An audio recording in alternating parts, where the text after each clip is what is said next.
Well, sometimes I look back and I just wonder, what were we thinking? What was I thinking? We went for a long, long period of time with no resources. And when I mean no resources, I mean no resources. People told us we were crazy to go all in. You know, is this really going to work? I think some of the most beautiful things can emerge through trial and through difficult times. I had been a physician for a long period of time, and I'd had a patient who came to see me, and they would ask me, Dr. Hill, what do you think about the essential oils? And I made the mistake one time of saying, I think that's one of the craziest things I've ever heard. She looked me right in the eye and she said, I am so disappointed to hear that, because that's done more for me than you or any of your colleagues or anyone has ever done for me. And it intrigued me. And over time, I became more intrigued. I became involved with essential oils. And now for the last several decades, this is all that I have focused on and all that I have done. I remember when I first came into the essential oil industry, I thought they were voodoo oils. I thought they were really, really strange. It wasn't long before I started using oils on my kids, and I was amazed at what I was able to do and how it empowered me as a mom to take charge of my family's health care.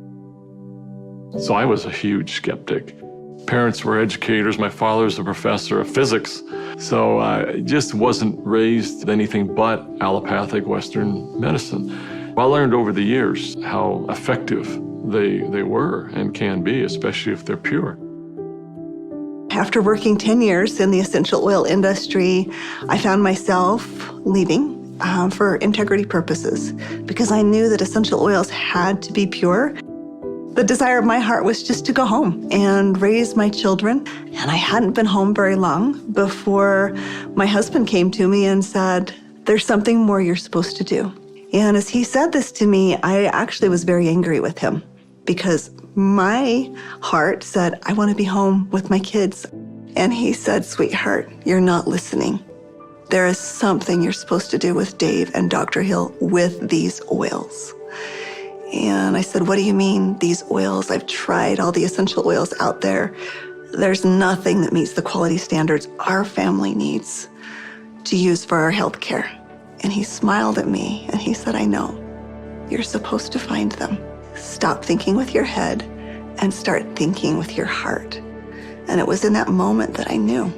It all came together, and I had such a grand vision of going out and finding the world's most pure, most potent essential oils and educating mothers like me how to take charge of their health care.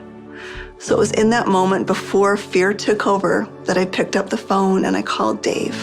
And Emily Wright called me at the time and just said, what if we could go out and source the most pure essential oils on the planet and bring them to the world in a mainstream fashion? And he got really emotional.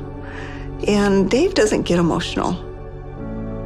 And actually it was that right then and there. That was the genesis for me. And I just kind of felt strongly like, yeah, we're going to start a company. So I hung up the phone with Dave. I picked up the phone and I called Dr. Hill.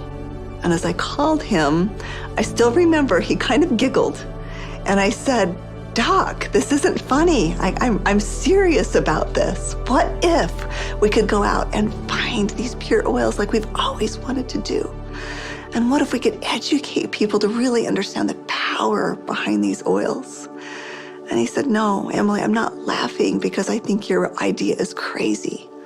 I'm laughing because I was just getting ready to call you and ask you the very same question. It started with an initial little small meeting in an Italian restaurant. In the far corner, and we met for 5.5 hours until they finally kicked us out of the restaurant because we weren't buying food anymore. And we just started to dream. We would meet anywhere we could find some space to meet. And it was in some strange places. Of course, the basement of the Normal Library was one. We got too rambunctious and they finally kicked us out of the library. Sometimes it was in the basement of our homes. I remember not telling my kids, that I was unemployed and starting a new thing, but the dad was working on a project in the basement. As I did the business plan, I started to realize that this was going to be big.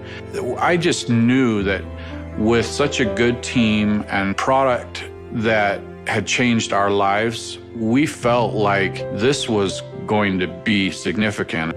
So as we began in the spring of 2008, that's when we had a massive falling out with the housing market in the United States. And there was a lot of panic and a lot of fear. We looked at starting this company. The first thing you think is, I got to raise money. I've got to get capital. And we set out to do that initially. And actually ended up, the four of us, back in New York City, visiting with some very high-profile people. And as we gathered together that next morning at that conference table, and we've got, all of these Manhattan-style managers that are meeting with us, and they quizzed us for hours. Finally, at the end of the day, they looked at us and they said, "We believe that your business model is going to work. We believe that you will be successful, and we want to fund your venture. We'll give you $5 million. And we all, of course, felt extremely elated.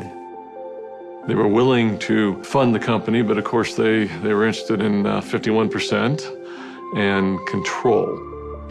And I just remember the feeling we had as we walked away from that conference table. And the four of us found ourselves in front of the Statue of Liberty. And I remember looking across the water. Almost as if on cue, as I recall, we all just grew somewhat silent. And as we looked out over the water, and I looked at the Statue of Liberty, what rung true to me is we're doing this to give people freedom. And if we take their money, we can't make people free. And we can't make this dream that we have a reality, because they'll never allow us to bring the quality of essential oils that we know we have to light. Because they'll be looking for an exit strategy, they'll be looking for a return on their investment, and that can't be part of the equation. I remember standing right next to Dave Sterling, and Dave looked at me, and in kind of a somewhat shocking way, he asked me, "How much money do you have, Doc?" And I said, I don't know. And he said, "How much can you pull together?" And I said, "I don't know." And he asked each one of us in succession, and before we left the park that afternoon, we had made the decision that we were unable to take any resources from anybody, and instead, we would all leverage everything we have. We took the equity out of our homes, we cashed out 401ks, we liquidated everything we owned in order for this dream to come to fruition. And so as I expressed this to my wife, I remember very clearly, she just looked at me and said, "Well, I trust you. You'll take care of us, and we'll be fine." And we had family members even come to us to say, "You're foolish. Your family is going to be homeless." So we went all in, everything. We didn't hold anything back. We thought it would be for just a couple of months that we went without any income, but it was 13 months. Those final months, we're eating almonds and yogurt and telling our kids they can't go to dance practice and they can't play sports because we don't have enough money. But having that belief that it was all going to be worth it. And I remember a day that we had $5,000 left in our account.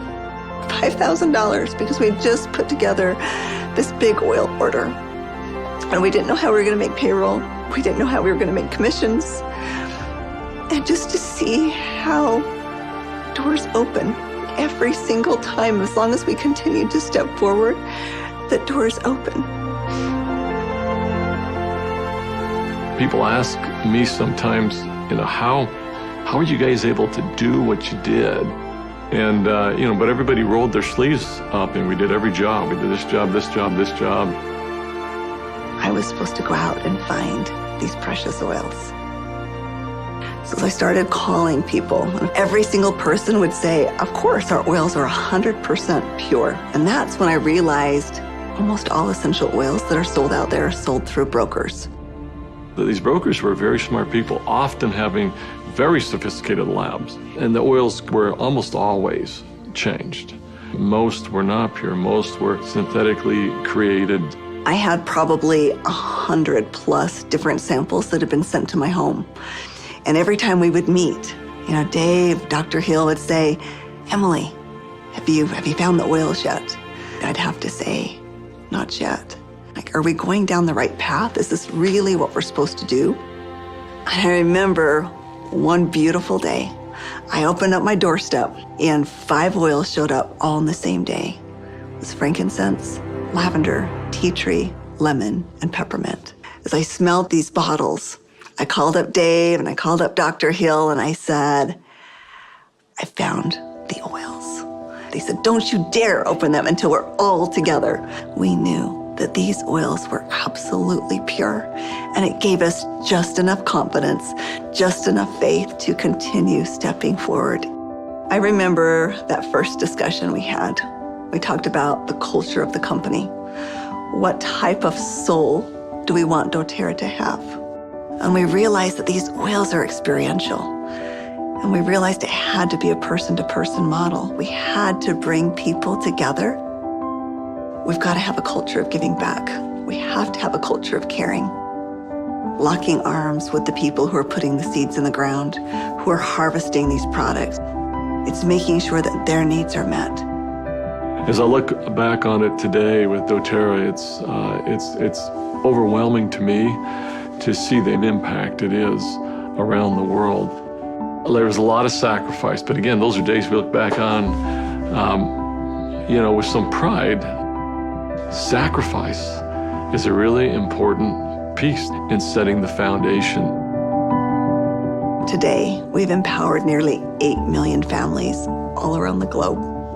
We're now filling 315,000 bottles of oil every single day. And just to think about it on that scale just warms my heart, knowing that every single bottle is changing somebody's life on both sides of the bottle. I think this work has such purpose. It's like, how can we stop? We have single-handedly changed the acceptance of essential oils in science and in medicine. We are so committed to this work. We are so humbled to be stewards of what nature has created so perfectly for us. And we're so grateful for all of our amazing employees, for all of our amazing wellness advocates, for all of our amazing customers all around the world. We haven't changed in our mission. We haven't changed in our purpose. We're still true to those things that very early on were important. If doing the right thing was important then, doing the right thing is important now. If helping and giving service to other people was important then, it's important now. If sourcing oils differently and doing what had not been done before was important then, it's important now. We feel like, as crazy as it sounds, we're still just beginning.